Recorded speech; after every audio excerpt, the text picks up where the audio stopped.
ब्रह्मांड ही सब कुछ है। समय, स्पेस और मैटर सब कुछ इसी में समाहित है। हमारी पृथ्वी इस ब्रह्मांड में चट्टान का घूमता हुआ एक कण भर है, जो हमारी मिल्की वे गैलेक्सी में मौजूद 200 अरब तारों में से एक का चक्कर काट रही है। ये विशाल संरचना 90 अरब प्रकाश वर्ष की दूरी में फैले आकाश गंगाओं के सागर में सिर्फ एक बूंद के समान है। ये हमारा घर है, हमारी पृथ्वी, सुख सुविधाओं से भरपूर एक आरामदायक ग्रह। एक बार रोजमर्रा के कामों को छोड़ आसमान को देखिए, क्या दिखाई देता है। आसमान में फैली एक विशाल काली चादर में टिमटिमाते हुए तारे कितने खूबसूरत लग रहे हैं। रात में हम जिन तारों को देख पाते हैं वो सब हमारी मिल्की वे गैलेक्सी के एक छोटे से पैच के तारे हैं। हमारी गैलेक्सी में हम यहाँ रहते हैं और रात के समय में हमें सिर्फ इस छोटी सी जगह के तारे दिखाई देते हैं। कितनी विशाल है हमारी गैलेक्सी, लेकिन क्या ब्रह्मांड के सापेक्ष में हमारी गैलेक्सी का कोई अस्तित्व है? नमस्कार दोस्तों, मैं हूं श्याम तोमर। स्वागत करता हूं आपका इस एपिसोड में, जिसमें हम ब्रह्मांड के आखिरी छोर तक का सफर करेंगे। तो अपनी सीट बेल्ट बांध लीजिए, क्योंकि हमारा ये सफर बहुत ही रोमांचक और खतरों से भरा होने वाला है। तो चलिए पृथ्वी की सतह से उड़ान भरते हैं और ब्रह्मांड के आखिरी छोर की ओर चलते हैं। जैसे जैसे हम पृथ्वी की सतह से ऊपर उठते जा रहे हैं, वैसे वैसे हमें पृथ्वी की सतह ब्लू स्फीयर की तरह दिखने लगी है। यह है इंटरनेशनल स्पेस स्टेशन, इंसानों द्वारा स्पेस में बनाई गई सबसे बड़ी चीज। ये 27,580 किलोमीटर प्रति घंटे की रफ्तार से पृथ्वी के चक्कर काट रहा है, जो कि पृथ्वी की सतह से लगभग 400 किलोमीटर ऊपर है। और ये 24 घंटे में लगभग 16 बार पृथ्वी के चारों ओर घूम जाता है। जैसे ही हम इंटरनेशनल स्पेस स्टेशन से और ऊपर जाते हैं, तो हमें इंसानों द्वारा बनाई गई कुछ और चीजें दिखाई देती हैं। सैटेलाइट्स।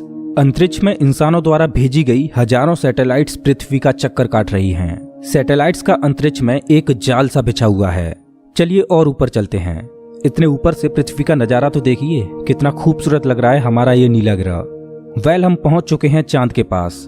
हमसे पहले यहाँ पर 12 एस्ट्रोनॉट्स आ चुके हैं, जिनमें नील आर्मस्ट्रांग पहले व्यक्ति थे जो इसकी सतह पर उतरे थे, और उनके पैरों के निशान आज भी चांद की सतह पर देखे जा सकते हैं। चांद पर कोई वायुमंडल नहीं है, इस वजह से ये निशान सदियों तक ऐसे ही बने रहेंगे। हम अभी अपने घर से लगभग 4 लाख किलोमीटर दूर हैं और चंद्रमा से हमारा ग्रह कुछ इस तरह का दिखाई देता है। ऐसा लग रहा है जैसे अंतरिक्ष में एक ब्लू मार्बल रखी हो। चांद की सतह एक बैटल फील्ड की तरह लग रही है, जिसने पिछले अरबों सालों से कॉमेट्स और एस्ट्रॉइड्स की मार को झेला है। चांद का कोई वायुमंडल नहीं है जो कि कॉमेट्स या एस्ट्रॉइड्स को स्पेस में ही जला दे। सौभाग्य से हमारी पृथ्वी का वायुमंडल है जो हमें स्पेस से आने वाले खतरों से बचाता है। चलिए अंतरिक्ष में एक लंबी छलांग लगाते हैं। ये है हमारे सौर मंडल का सबसे चमकीला ग्रह वीनस। इसको पृथ्वी की छोटी बहन बोला जाता है, क्योंकि ये पृथ्वी की ही तरह रॉकी प्लैनेट है, जिसकी ग्रेविटी लगभग पृथ्वी के ही समान है। लेकिन ये ग्रह एक नर्क की तरह है, क्योंकि इस पर होती है भयंकर बारिश, पानी की नहीं बल्कि एसिड की। इसके एटमॉस्फेयर में जो बादल दिखाई दे रहे हैं वो सल्फ्यूरिक एसिड के हैं। हमारे सौरमंडल में सिर्फ वीनस ही एकमात्र ऐसा ग्रह है जिस पर सबसे ज्यादा ग्रीन हाउस इफेक्ट होता है। सूर्य की गर्मी इस पर आती तो है, लेकिन वापस नहीं जा पाती, जिस वजह से हीट इसके एटमॉस्फेयर के अंदर ट्रैप होकर रह जाती है। यही कारण है कि शुक्र ग्रह हमारे सौरमंडल का सबसे गर्म ग्रह है, जिसका तापमान 465 डिग्री सेल्सियस है। इसकी सतह पर काफी मात्रा में ज्वालामुखी मौजूद हैं, जो इस ग्रह को और ज्यादा खतरनाक बनाते हैं। इस एंग्री प्लैनेट पर कुछ भी सरवाइव नहीं कर सकता। चलिए अपनी जर्नी को और आगे बढ़ाते हैं। यह है सूर्य के सबसे पास मौजूद ग्रह मरकरी। इस ग्रह की धरती हमारे चंद्रमा जैसी नजर आती है, जिस पर बड़े बड़े गड्ढे मौजूद हैं। इस ग्रह के दिन और रात के टेम्परेचर में बहुत ज्यादा डिफरेंस है। रात के समय में इसका तापमान -170 डिग्री सेल्सियस पहुंच जाता है, तो दिन के समय में 400 डिग्री सेल्सियस को भी पार कर जाता है। चलिए आगे बढ़ते हैं। यह है हमारा भगवान। यही है जो अपनी ऊर्जा से पृथ्वी पर जीवन को चला रहा है। अगर ये ना होता तो हम ना होते। पृथ्वी से लगभग 150 मिलियन किलोमीटर दूर मौजूद ये तारा इतना बड़ा है कि इसमें लाखों पृथ्वियां समा जाएं। सूर्य इतना भारी है कि इसकी ग्रेविटी पूरे सोलर सिस्टम को कंट्रोल कर रही है। इससे निकलने वाली लपटें इतनी बड़ी होती हैं कि सूर्य की सतह से हजारों किलोमीटर ऊपर तक चली जाती हैं। चलिए अपनी यात्रा को आगे बढ़ाते हैं। यह है पृथ्वी का सबसे नजदीकी ग्रह मंगल। इसकी धरती लाल है, इस वजह से इसे लाल ग्रह भी बोला जाता है। वैज्ञानिक मंगल ग्रह के बारे में जानने के लिए बड़े ही उत्सुक हैं, क्योंकि वैज्ञानिक कहीं ना कहीं ये अनुमान लगाते हैं कि मंगल ग्रह हमारा पास्ट है। वैज्ञानिक मानते हैं कि अतीत में मंगल की धरती पर जीवन फला फूला होगा। मंगल की धरती पर भी सागर मौजूद थे, नदियां मौजूद थीं, इसका खुद का एक एटमॉस्फेयर था। लेकिन आज ये ग्रह वीरान और बंजर पड़ा है। आज वैज्ञानिक इस ग्रह पर सूक्ष्म रूप में ही सही बैक्टीरिया के रूप में जीवन खोजने में जुटे हैं और वैज्ञानिक इस ग्रह पर भविष्य में बस्तियां बसाने की सोच रहे हैं। अगर हम मंगल पर आए हैं तो हम इसे कैसे मिस कर सकते हैं। यह है ओलंपस मॉन्स, एक प्राचीन ज्वालामुखी। मंगल की धरती पर ज्वालामुखी से बना ये पहाड़ पृथ्वी की सबसे ऊंची चोटी माउंट एवरेस्ट से भी लगभग 3 गुना ऊंचा है और यह हमारे सोलर सिस्टम की सबसे ऊंची चोटी है। अगर मंगल की धरती से हम अपने ग्रह पृथ्वी को देखें तो ये कुछ इस तरह की दिखाई देती है। अब आगे की यात्रा थोड़ी सी डरावनी होने वाली है, क्योंकि अब हम एस्ट्रॉयड बेल्ट में प्रवेश कर रहे हैं, जो कि मंगल और बृहस्पति ग्रह के बीच मौजूद है। इसमें मौजूद हैं बड़ी बड़ी और विशालकाय चट्टानें, जो कि सूर्य के चारों ओर घूम रही हैं। इस एस्ट्रॉयड बेल्ट में इतनी बड़ी बड़ी चट्टानें मौजूद हैं कि अगर ये सब आपस में मर्ज हो जाएं, तो इनसे एक बड़े ग्रह का निर्माण हो सकता है। इस बेल्ट में इतने बड़े बड़े एस्ट्रॉयड्स मौजूद हैं कि इन पर एक बड़ा शहर बसाया जा सके। जैसा कि हम जानते हैं कि 4.5 बिलियन साल पहले हमारे सौरमंडल में ग्रह बने, लेकिन एस्ट्रॉयड बेल्ट में मौजूद ये मलबा जैसा का तैसा रह गया। एस्ट्रॉयड बेल्ट में मौजूद मलबा एक प्लैनेट बन सकता था, लेकिन एक बड़ी शक्ति ने इस मलबे को प्लैनेट नहीं बनने दिया, और वो शक्ति थी जुपिटर। जुपिटर की हाई ग्रेविटी ने एस्ट्रॉयड बेल्ट के एस्ट्रॉयड्स को प्लैनेट नहीं बनने दिया। जुपिटर हमारे सोलर सिस्टम का सबसे बड़ा प्लैनेट है और इसके ढेर सारे चंद्रमा हैं। ये इतना बड़ा है कि हमारे सोलर सिस्टम के अन्य सभी प्लैनेट्स को मिलाकर भी इतना बड़ा ग्रह नहीं बनाया जा सकता। ये है जुपिटर का ग्रेट रेड स्पॉट। ये लाल धब्बा जुपिटर की सतह पर सदियों से चला आ रहा है। ये एक विशाल तूफान है। ये रेड स्पॉट इतना बड़ा है कि इसमें 3 पृथ्वियां आ जाएं। जुपिटर एक गैसीय प्लैनेट है, इस वजह से इसकी सतह पृथ्वी की तरह ठोस नहीं है। अगर आप जुपिटर की सतह पर उतरे तो आप इसकी सतह पर खड़े नहीं हो सकते, बल्कि सीधे इसके अंदर चले जाओगे। जुपिटर जितना वायलेंट और विनाशकारी है, वहीं इसके चंद्रमा जीवन के पनपने के लिए आइडियल साबित होते हैं। जुपिटर के दर्जनों चंद्रमाओं में से एक है यूरोपा, जो कि पूरी तरह बर्फ की मोटी चादर से ढका हुआ है। वैज्ञानिक मानते हैं कि यूरोपा की सतह पर जमी हुई बर्फ के नीचे पानी तरल रूप में मौजूद है। इस पर पानी का तरल रूप में होना जीवन के होने की संभावनाओं को बढ़ा देता है। हमारे सोलर सिस्टम में बृहस्पति ग्रह के चंद्रमा यूरोपा पर वैज्ञानिक जीवन होने की प्रबल संभावनाएं जताते हैं। हमारा अगला पड़ाव है हमारे सौरमंडल का सबसे खूबसूरत प्लैनेट सैटर्न। शनि ग्रह के छल्ले इसकी सुंदरता में 4 चांद लगाते हैं, जो कि इसकी सतह से लाखों किलोमीटर ऊपर तक फैले हैं। शनि ग्रह को अपने सोलर सिस्टम का ताज माना जाता है। ये है शनि ग्रह का एक चंद्रमा टाइटन। इसका खुद का एक एटमॉस्फेयर है, इस पर हवा है, बारिश होती है, यहाँ तक कि इस पर ऋतुएं भी बदलती हैं। इस पर नदियाँ और सागर मौजूद हैं।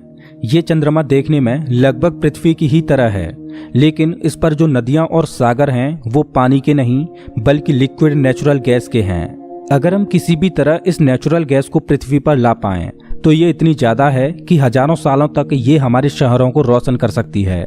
वैज्ञानिक अनुमान लगाते हैं कि अरबों साल बाद जब सूर्य गर्माने लगेगा और एक रेड जाइंट बन जाएगा, तब टाइटन हैबिटेबल जोन में होगा।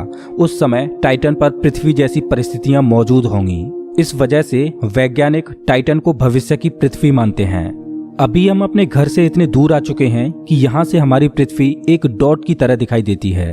अब जैसे जैसे हम अंतरिक्ष की गहराई में और आगे बढ़ते जाएंगे, वैसे वैसे पृथ्वी हमारी आंखों से ओझल होती जाएगी। हमारा अगला पड़ाव है यूरेनस। प्राचीन समय में यूरेनस और नेपच्यून के बारे में कोई भी जानकारी नहीं थी, जब तक कि टेलीस्कोप का आविष्कार नहीं हुआ। हमारी सौर व्यवस्था का सबसे आखिरी प्लैनेट है नेपच्यून।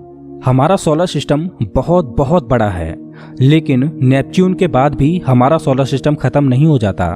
अपने सोलर सिस्टम की गहराई में हम आगे बढ़ते हैं तो हम पहुंच जाते हैं कुइपर बेल्ट में, जो पिछली एस्ट्रॉयड बेल्ट से 20 गुना चौड़ी और 200 गुना ज्यादा फैली है। ग्रहों की लिस्ट से बेदखल किया जाने वाला प्लूटो भी इसी कुइपर बेल्ट का सदस्य है।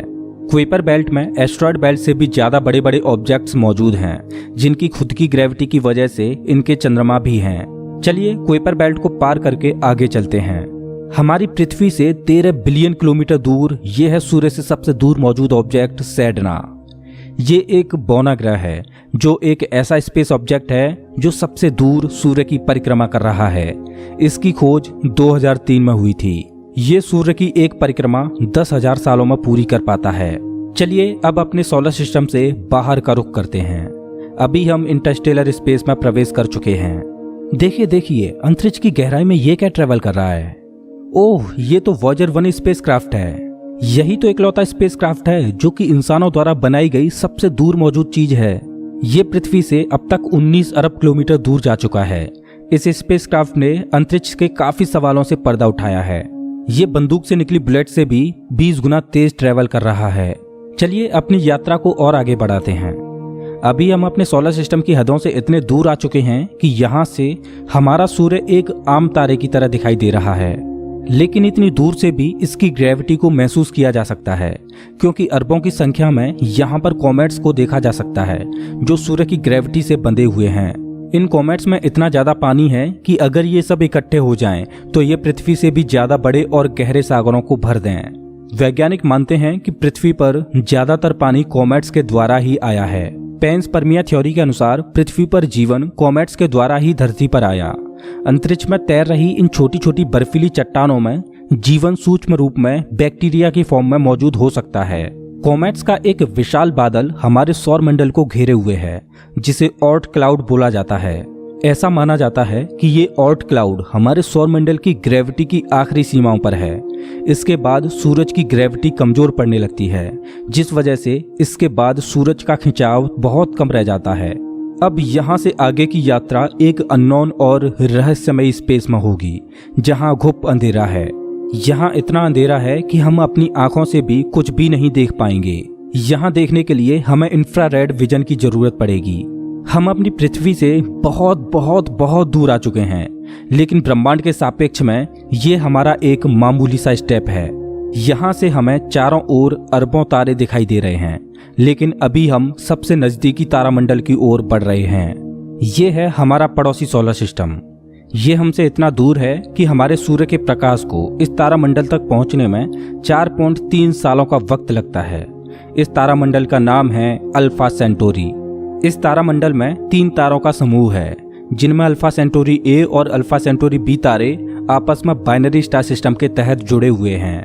इस तारामंडल में प्रॉक्सिमा सेंटोरी बी नामक ग्रह मौजूद है, जो पृथ्वी की ही तरह हैबिटेबल जोन में है और इस ग्रह पर एलियन लाइफ मौजूद हो सकती है। चलिए अपनी यात्रा को आगे बढ़ाते हैं। पृथ्वी से हम 10 प्रकाश वर्ष दूर आ चुके हैं और हमारे सामने ये एक बेबी स्टार है, जिसने अभी अपना जीवन शुरू ही किया है और इस तारामंडल में अभी ग्रहों का जन्म होना बाकी है। हो सकता है कि इस तारामंडल में किसी ऐसे ग्रह का जन्म हो जाए जो हमारी पृथ्वी की ही तरह जीवन को धारण करने योग्य हो, लेकिन अभी इसमें अरबों सालों का वक्त लगेगा। वेल, अपनी यात्रा को आगे बढ़ाते हैं। अभी हम पृथ्वी से 20 प्रकाश वर्ष दूर आ चुके हैं और अभी हम ऐसे तारामंडल से होकर गुजर रहे हैं जिसका जन्म हमारे सोलर सिस्टम के साथ ही हुआ था। इस तारे का नाम है ग्लीज 581 और इसकी सबसे बड़ी खास बात यह है कि इस तारे का चक्कर लगा रहा है एक ऐसा ग्रह जो हमारी पृथ्वी से बिल्कुल मेल खाता है और इस ग्रह पर एलियन सिविलाइजेशन होने की प्रबल संभावना है। वैसे तो हमारी मिल्की वे गैलेक्सी में अरबों तारे हैं, जिनकी यात्रा करना तो दूर, उनको पूरे जीवन काल में गिनना भी संभव नहीं है। तो चलिए अपनी यात्रा को आगे बढ़ाते हुए मिल्की वे गैलेक्सी से बाहर निकलते हैं। ये है हमारी मिल्की वे गैलेक्सी, जो अरबों तारों का घर है, जिनमें से हमारा सूर्य भी एक है। ये गैलेक्सी इतनी विशाल है कि अगर इसके एक छोर से प्रकाश ट्रेवल करे तो लाइट को भी इसके एक छोर से दूसरे छोर तक पहुंचने में 1,05,700 सालों का समय लगेगा। लेकिन ब्रह्मांड में मौजूद बड़ी बड़ी विशालकाय गैलेक्सियों के सामने हमारी गैलेक्सी कुछ भी नहीं। यूनिवर्स में मिल्की वे से भी कई गुना बड़ी गैलेक्सियां मौजूद हैं। तो चलिए अपने सोलर सिस्टम और अपनी गैलेक्सी को पीछे छोड़ते हुए इंटर गैलेक्टिक स्पेस में प्रवेश करते हैं। इंटर गैलेक्टिक स्पेस में प्रवेश करके हमें दूर दूर तक अरबों गैलेक्सियां दिखाई दे रही हैं, लेकिन ये सभी गैलेक्सियां झुंड में हैं और ये है हमारी गैलेक्सियों का झुंड, जिसमें हमारी गैलेक्सी मिल्की वे और अन्य पड़ोसी गैलेक्सियां मौजूद हैं। गैलेक्सियों के इस छोटे से झुंड को लोकल ग्रुप बोला जाता है। गैलेक्सियों का ये लोकल ग्रुप 10 मिलियन प्रकाश वर्ष में फैला हुआ है। जैसे जैसे हम अपनी यात्रा को आगे बढ़ाते जा रहे हैं वैसे वैसे हमें अन्य गैलेक्सियों के झुंड दिखाई देते जा रहे हैं और उनमें भी हमारे लोकल ग्रुप की तरह गैलेक्सियां मौजूद हैं। गैलेक्सियों के कई लोकल ग्रुप्स को मिलाकर एक सुपर क्लस्टर बनता है। अभी हमारे सामने जो मौजूद है वो है वर्गो सुपर क्लस्टर। इसी वर्गो सुपर क्लस्टर में हमारी गैलेक्सियों का लोकल ग्रुप भी शामिल है और हमारी गैलेक्सियों का लोकल ग्रुप इस छोटे से पैच में है। अभी हम अपने घर से इतने दूर आ चुके हैं कि यहाँ से हम अपने सूर्य को तो छोड़ो, यहाँ तक कि अपनी गैलेक्सी को भी छोड़ो, हमारी गैलेक्सियों का लोकल ग्रुप ही एक छोटे से पैच के समान दिखाई दे रहा है। कितना विशाल है ना वर्गो सुपर क्लस्टर। इस वर्गो सुपर क्लस्टर में 100 से ज्यादा गैलेक्सियों के लोकल ग्रुप शामिल हैं और ये 110 मिलियन प्रकाश वर्ष में फैला हुआ है। चलिए अपनी यात्रा को और आगे बढ़ाते हैं। अरे ये क्या, जैसे जैसे हम आगे बढ़ते जा रहे हैं वैसे वैसे हमें वर्गो सुपर क्लस्टर जैसे अनगिनत सुपर क्लस्टर्स दिखाई दे रहे हैं। इस सुपर क्लस्टर्स के समूह को नाम दिया गया है लेनियाकेया सुपर क्लस्टर और हमारा वर्गो सुपर क्लस्टर यहाँ पर है एक छोटे से पैच के समान, जिसमें हमारी गैलेक्सियों का लोकल ग्रुप एक डॉट की तरह भी दिखाई नहीं दे रहा। ये लेनियाकेया सुपर क्लस्टर 520 मिलियन प्रकाश वर्ष में फैला हुआ है, जिसमें लाखों वर्गो सुपर क्लस्टर्स जैसे सुपर क्लस्टर्स मौजूद हैं। चलिए अपनी यात्रा को और आगे बढ़ाते हैं। जैसे जैसे हम आगे बढ़ते जा रहे हैं वैसे वैसे लेनियाकेया सुपर क्लस्टर भी छोटा होता जा रहा है और इतनी दूर से देखने पर लेनियाकेया सुपर क्लस्टर भी एक छोटे से पैच की तरह दिखाई दे रहा है। ओह माय गॉड, मेरा तो दिमाग ही घूम गया। खैर अपनी यात्रा को और आगे बढ़ाते हैं। यह है हमारा ऑब्जर्वेबल यूनिवर्स, जिसमें हमारा लेनियाकेया सुपर क्लस्टर एक छोटे से डॉट की तरह मौजूद है। लेकिन क्या यही हमारी यात्रा खत्म हो जाती है? क्या इतना ही बड़ा है ब्रह्मांड? जैसा कि मैंने अभी बोला, ये है ऑब्जर्वेबल यूनिवर्स यानी ज्ञात ब्रह्मांड। ब्रह्मांड के बारे में हम जो भी जानते हैं वो केवल यहीं तक जानते हैं। हो सकता है कि ब्रह्मांड का विस्तार आगे भी हो जो अनंत तक चलता जा रहा हो, लेकिन वहां से हम तक कोई प्रकाश ही नहीं पहुंच पा रहा हो जिससे हमें ऑब्जर्वेबल यूनिवर्स के बाहर का भी पता चल सके। वैज्ञानिक ये भी अनुमान लगाते हैं कि हो सकता है कि हमारे यूनिवर्स जैसे असंख्य यूनिवर्स और मौजूद हो सकते हैं जिनमें हमारा ये ब्रह्मांड एक विशाल सागर में एक छोटी सी बूंद के समान हो। खैर मल्टीवर्स यानी एक से ज्यादा ब्रह्मांडों का अस्तित्व है कि नहीं ये कोई नहीं जानता और ना ही हमारे पास मल्टीवर्स यानी महाब्रह्मांड के कोई सबूत हैं। लेकिन ये तो तय है कि ऑब्जर्वेबल यूनिवर्स ही ब्रह्मांड का अंत नहीं हो सकता, इसके बाहर भी कुछ न कुछ मौजूद है जिसका हमें कोई भी ज्ञान नहीं। लेकिन वो क्या हो सकता है? हो सकता है कि हमारा ऑब्जर्वेबल यूनिवर्स भी महाब्रह्मांड में एक छोटे से पैच के समान हो। दोस्तों, आपकी ब्रह्मांड के आखिरी छोर तक की यात्रा कैसी रही प्लीज कमेंट बॉक्स में जरूर बताएं। अगर आपको ये वीडियो पसंद आया हो तो इसे लाइक करें और ऐसे ही मजेदार वीडियोज के लिए चैनल को सब्सक्राइब करें, साथ ही बेल आइकन दबाएं।